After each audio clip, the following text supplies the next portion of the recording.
আসসালামু আলাইকুম, আপনারা সবাই কেমন আছেন? আশা করি আল্লাহর রহমতে অনেক ভালোই আছেন। আজকে মুগশলা পিঠার রেসিপি নিয়ে হাজির হয়েছি। প্রথমে আমি চুলোয় একটি পাতিল বসিয়ে দিয়েছি। এর মধ্যে 2 কাপ পরিমাণে চিনি দিয়েছি। কোরানো নারিকেল নিয়েছি 1 কাপ পরিমাণে, আমি আগে করে নিয়েছি।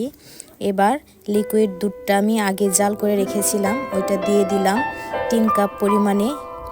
দিয়ে পুরোটা ভালোভাবে মিশিয়ে নেব। মিশিয়ে কিছুক্ষণ জাল করে নেব। কিছুক্ষণ জাল করে বলক উঠে গেলে এর মধ্যে দিয়ে দেব চালের গুঁড়া।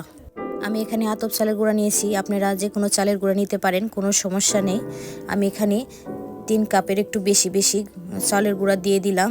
দিয়ে পুরোটা মিশিয়ে সেদ্ধ করে নেব। সামান্য একটু লবণ দিয়ে দিলাম 1 চামচের মতো। সেদ্ধ হয়ে গেলে একটি ট্রেতে নামিয়ে নেব। নামিয়ে একটু ঠান্ডা হয়ে এলে পুরোটা ভালো করে মথে একটি গোল শেপ দিয়ে নেব। শেপ দেওয়া হয়ে গেলে ডোটার উপরে ভালো করে তেল মাখিয়ে নেব। হাতে একটু তেল মাখিয়ে মুগশলা পিঠার শেপ দিয়ে নেব। এভাবে করে আমি সবগুলো পিঠাই তৈরি করে নিয়েছি। এবার চুলায় একটি কড়াই বসিয়ে তেল দিয়ে দেব।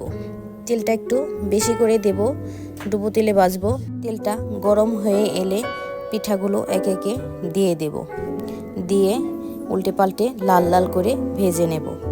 দেখুন আমার পিঠাগুলা কিভাবে ভেজে নিতেছি, ঠিক এভাবে আপনারা ভাজার চেষ্টা করবেন।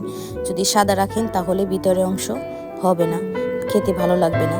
পিঠাটি আমি মিডিয়াম আঁচে ভেজে নিয়েছি। সবাইকে ভিডিওটি দেখার জন্য অনেক ধন্যবাদ। আল্লাহ হাফেজ।